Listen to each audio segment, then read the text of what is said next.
Hey guys, welcome back. Today we're going to be propagating mint.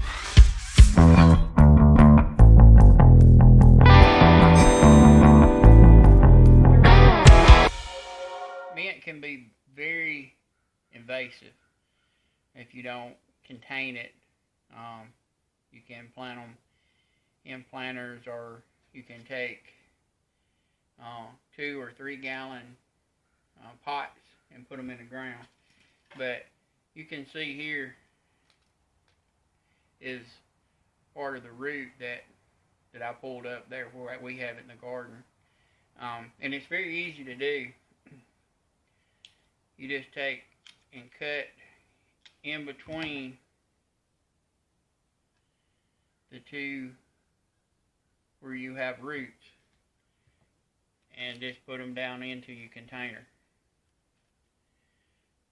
And it's very easy to propagate if you want to expand your mint that you do have, or you want to share with your family and friends. It's very easy to do, and it doesn't take too long to do it. And if you can find the root system like this one had, you can get a lot of cuttings off of one root system. So I think y'all can see that. Let me kind of tilt the camera. You see, just get them pushed down and get the roots covered.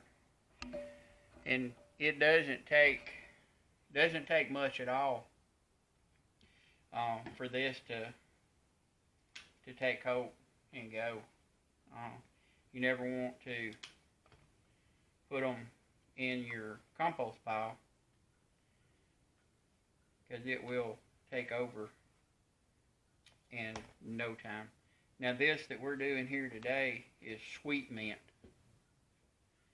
and again, just go through and separate them and get the roots buried down in the soil. Now this soil that we're using here, this is just, I haven't went and picked up my soil conditioner yet. Usually we'll use a mix of compost and soil conditioner.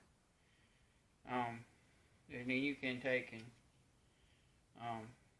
trim that back to make it fit your containers. But it is very, very easy to do.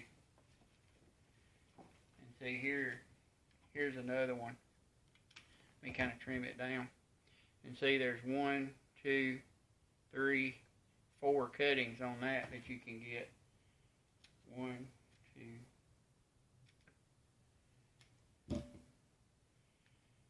Now we sell a lot of this out of the greenhouse. And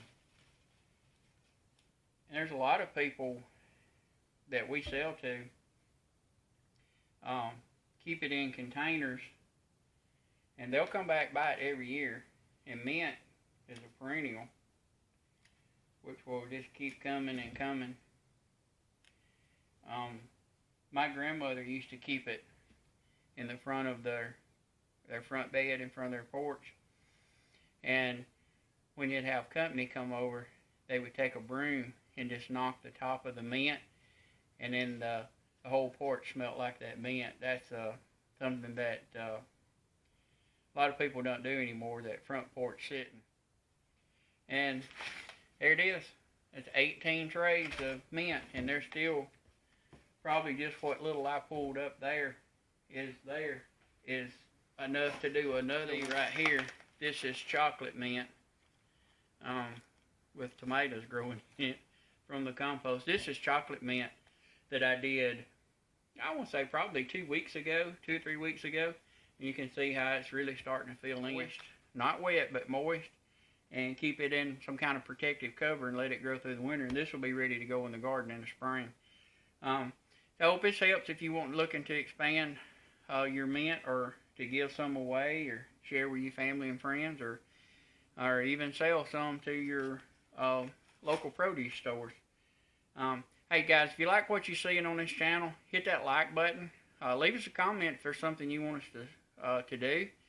And if you would, hit that subscribe button. Help us grow the channel. And as always, guys, if you grow it, you know it.